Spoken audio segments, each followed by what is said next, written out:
As a highly sensitive person, how do you avoid being overwhelmed by other people's anxieties or aggression?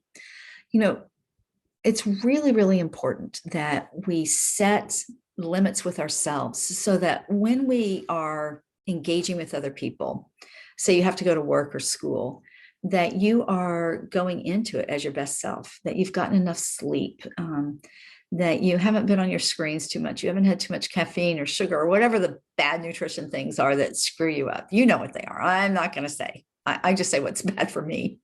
I need a lot of protein, a lot less caffeine, a lot less sugar. But I'm doing good on my caffeine. I have only green tea. I only use one tea bag. I make it into probably 12 cups of tea for the first half of the day. So, and 2 ounces of dark chocolate. That's my caffeine. That's it. So, so really watch for yourselves. How is caffeine impacting you, and how is your sleep? Sleep is really important. So when I've evened myself out, I've done rhythm and routine, and I've done a really good job. I've exercised, I've meditated, I've eaten well, I've slept well. I've had time away from people, at least 1 hour a day, 1 day a week, and 1 week a season, completely away from people. Then their stuff doesn't get to me. It's not so overwhelming. We don't have to be a sponge. I know you are. You feel like a sponge, HSPs, but you don't have to soak up. You don't have to put your sponge in the aggression and anxiety water, the bully water. Put your sponge in the clear mountain stream and soak up the good stuff, whatever that is for you. Now, I think also it's really important that we teach ourselves to have good armor and good boundaries. And there's lots of great meditations on that on Insight Timer or YouTube. I have some. I don't think I've recorded one, but I've been thinking I might start recording some of my meditations. But basically, just if you think about where do you feel the strongest in your body? We'll just do this very briefly. I did this with Wise Women in Wonder a couple months ago, and I love this meditation. So let's just take a moment, close your eyes, and just scan down your body and notice different parts of your body and settle on which is the spot. What place in your body? Maybe it's your legs because you're a good runner, or maybe it's your heart because it treats you well physically when you run, or maybe it's your heart because you just find loving others so easy, or maybe it's your brain, it's so strong. Maybe it's your hands because you love to knit or make art.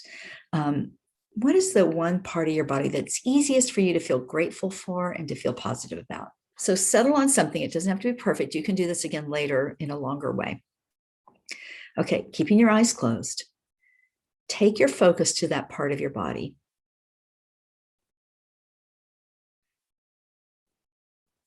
Suffuse it with gratitude. Send love to it.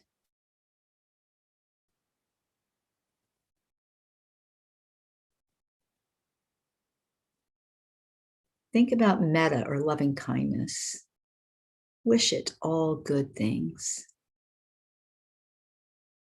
But mostly just soften your chest and open your heart and love that part of you with tremendous gratitude. What a blessing.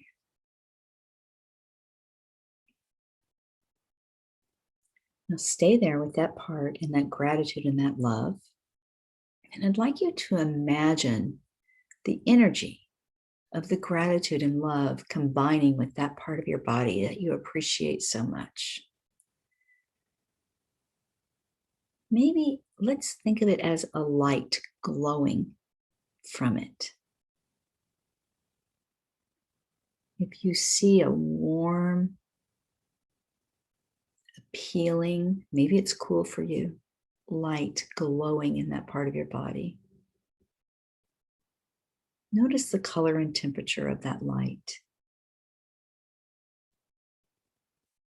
Feel it as alive with the energy that comes from that part of your body, and whatever that part, whatever you're using as your grateful part of your body, it has its own energy.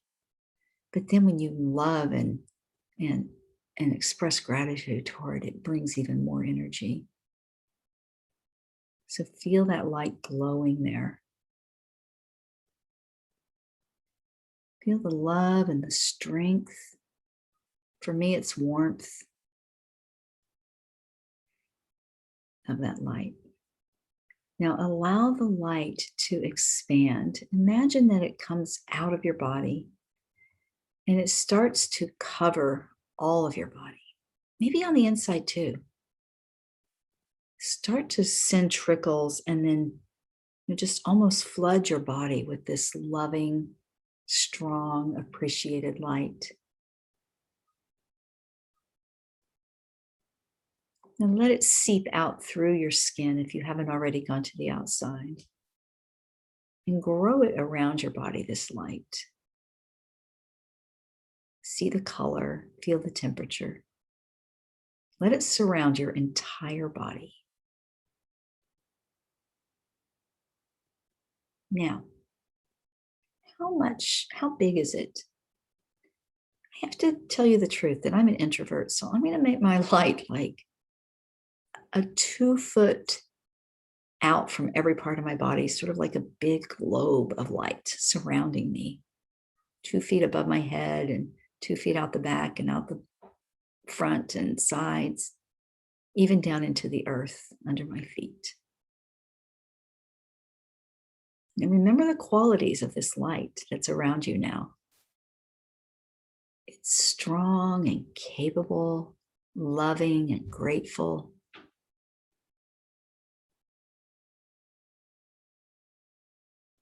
Feel it pulsing and alive with all that beautiful energy that you put into it.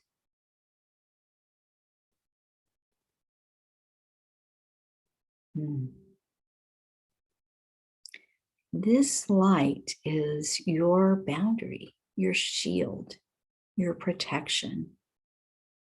You're in charge of it. Things still can come through it, but by the time they come through it, they're permeated with all of this positivity that you have control of. Now slowly allow your light to come back into you. Feel it all over your body.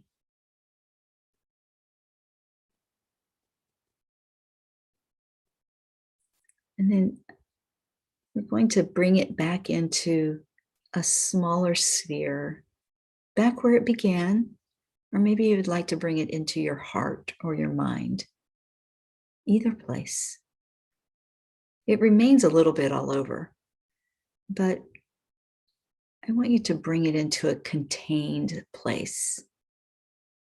Some people like to imagine a little box, a little beautiful box inside them where they store it, that they can open up anytime. Or you can just let it sit there in your hands that you use to make art, or your feet that you use to hike the beautiful trails, wherever it is.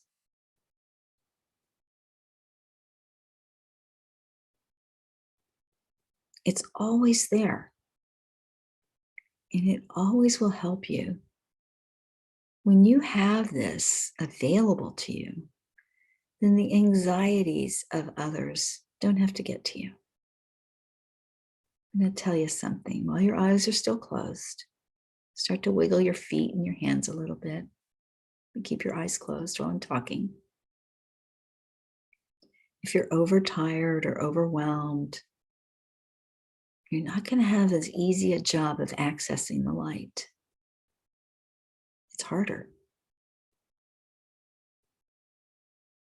So things might get to you sometimes. You might get high into O, over arousal, overstimulation. That's okay. You just will have to take time to rest and recuperate. You'll have to call on all your resources. Call in sick. Take a mental health day. You might even have to take it from yourself. That's what I have to do. Okay, take 3 intentional breaths. You've been breathing all this time, I'm sure. So if you're still here. So take 3 nice big breaths and allow that to bring you back. I'm going to go on to the second part of this question.